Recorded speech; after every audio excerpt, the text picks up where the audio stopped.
poslednom kole základnej časti privítali basketbalistky CBK Košice aktuálneho majstra z Piešťan. Domáce držali s favoritom krok iba v prvej štvrtine. V tej druhej už hostky zvyšovali náskok a po polčase viedli o 14 bodov. V druhej polovici zápasu sa nič dramatické neudialo a Piešťany zvíťazili v pomere 89-62. Najlepšou strelkyňou zápasu bola domáca Kašperánova s 20 bodmi.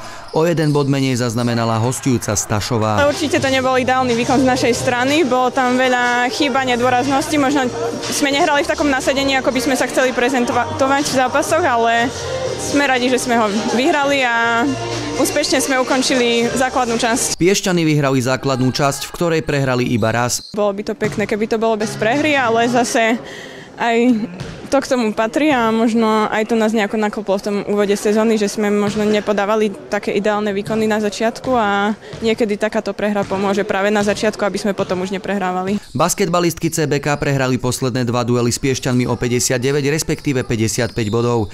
V sobotňajšom dueli podľahli majstrovi o 27 bodov a prevažnú časť prvej štvrtiny boli dokonca vo vedení. Prekvapilo ma tá prvá štvrtina. Padli nám tam najmä Kašperánovej dôležité koše, hej.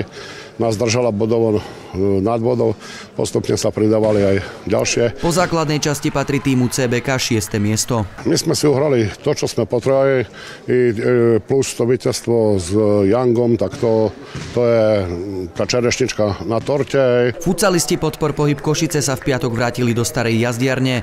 Basketbalistky CBK ich však nasledovať nebudú a sezónu dohrajú v Šaci. Celý problém spočíva v tom, že stará hala neposkytuje nám štatistiku a software na štatistiku, ktorá je v Extralige povinná. V poslednom kole základnej časti podľahol CBK Košice piešťanským Čajkám 62-89.